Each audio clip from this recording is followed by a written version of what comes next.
everybody. I'm Lori Pinhorn, social worker and holistic nutritionist. And I'm Lisa Pinhorn. I am a pivotal response therapist, an adult educator, and an autism mom. And we are the creators of Feeding Futures. So welcome back again for our video blog that we send out once a week. And today what we're going to talk about is what exactly is a healing diet.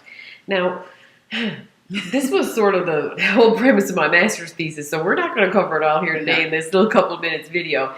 But what I want you guys to know is that lots of times we look at the autism, if you Googled autism diet just right after this video, you're going to come up with so many lists of different autism diets. And unfortunately, they're confusing.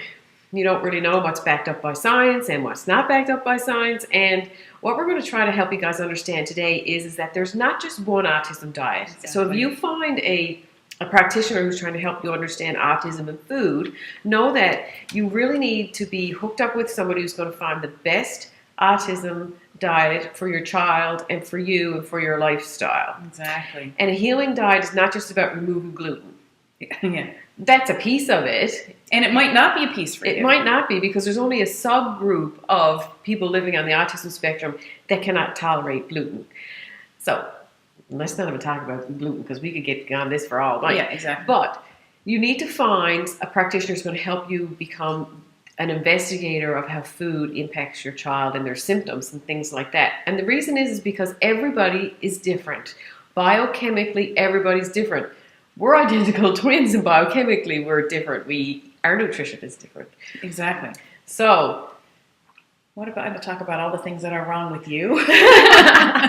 There's a long list. No, seriously. The reason why we can say that our nutrition needs are different, I've had 2 children. I've had no children. No children. Lori has no adenoids and no tonsils. Or appendix.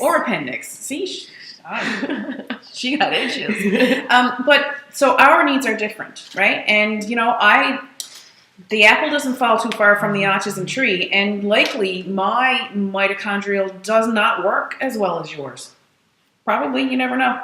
Yeah. So we don't really know exactly what everybody's complete biochemical makeup is. It's the reason why we all need different amounts of supplements. It's the reason why we all need different amounts of nutrition, and it's a very individualized prescription almost. It is, very much so.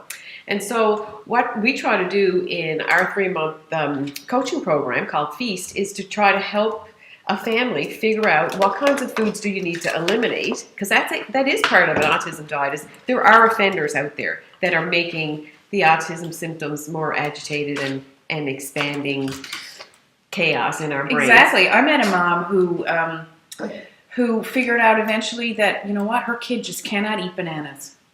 This kid just, when he eats a banana, he goes bananas. Like, he just cannot eat a banana. Now, my kid eats bananas all the time. She eats many. She eats banana muffins.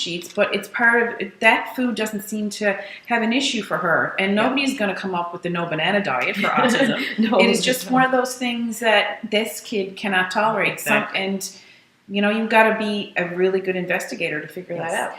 And people, I guess, sometimes make the error of what an autism diet is just about the removal of the offender, which there are lots of them, and there's the usual suspects: there's gluten, casein, soy, food colorings, and additives, and those kinds of things. But then the other side of it is, what are you going to add in there that needs to support the gut, that needs to support your biochemical processes? One of them called methylation, which is super important into the autism world. So specific vitamins and minerals support that process. So just removing gluten or just removing casein or soy is only half of the picture. Or sugar. Well, yes, sugar. Well, we all need to remember all of that.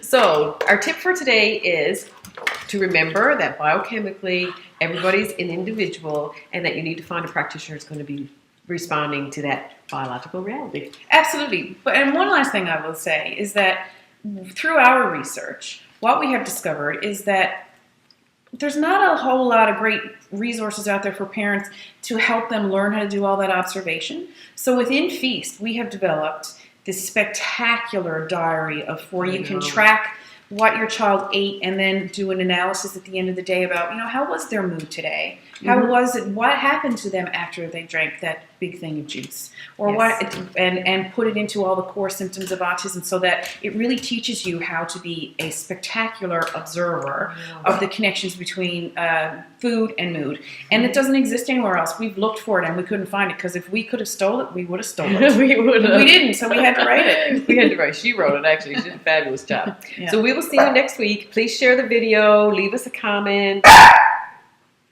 Louis says hello. Bye.